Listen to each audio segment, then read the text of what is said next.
దేవునికి స్తోత్రం. మన ప్రియ ప్రభువును రక్షకుడైన యేసుక్రీస్తు నామంలో మీ అందరికీ వందనాలు. కొలసీలకు రాసినటువంటి పత్రిక 3వ అధ్యాయము క్రైస్తవుని యొక్క స్వభావ లక్షణము, రూపాంతర లక్షణాలను గురించి వివరిస్తుంది. మొదటగా మనము దేవుని సంబంధం కనుక పైనున్న వాటిని వెతకండి, కానీ ఈ లోక సంబంధమైనటువంటి దానిని మీరు దేనిని వెతకకూడదు. మీరు క్రీస్తునందు చేర్చబడి ఉన్నారు, పరలోక పౌరులు.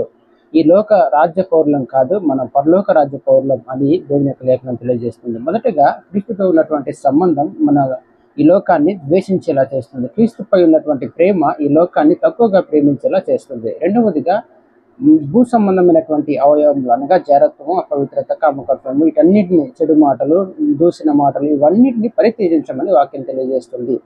ఈ లోకంలో మనము జీవిస్తున్నాం కాబట్టి ఈ లోకంలో ఉన్నటువంటి మునపటి ప్రవర్తన, దుష్ప్రవర్తన, కామాతురత కానీ, అనవసరమైనటువంటి మాట్లాడడం, బూతు మాటలు మాట్లాడడం, పోకిరి మాటలు మాట్లాడడం, ఇవన్నిటిని కూడా పరిత్యజించమని దేవుని యొక్క లేఖనం తెలియజేస్తుంది. ఎందుకంటే నోటి మాట వలన మనము తీర్పులోకి వెళ్ళేటువంటి ప్రమాదం ఉంది కనుక నోటి మాటను జాగ్రత్తగా కాపాడుకో అని దేవుని యొక్క లేఖనం తెలియజేస్తుంది. మూడవదిగా, క్రీస్తునందు నువ్వు నూతన స్వభావాన్ని ధరించుకున్న వాడివై నూతనమైనటువంటి స్వభావంతో క్రీస్తు ఇచ్చేటువంటి సమాధానం కలిగి సంఘ క్షేమాభివృద్ధి కొరకు సంఘంలో మనుషులతో సమాధానంగా జీవిస్తూ ఆత్మ సంబంధమైనటువంటి పాటలతో, ఆత్మ సంబంధమైనటువంటి మాటలతో ఒకరినొకరు బలపరుచుకుంటూ సంఘ క్షేమాభివృద్ధి కొరకు సమాధానము, ఐక్యత కలిగి ప్రార్థించమని, ఆరాధించమని దేవుని యొక్క లేఖనం తెలియజేస్తుంది.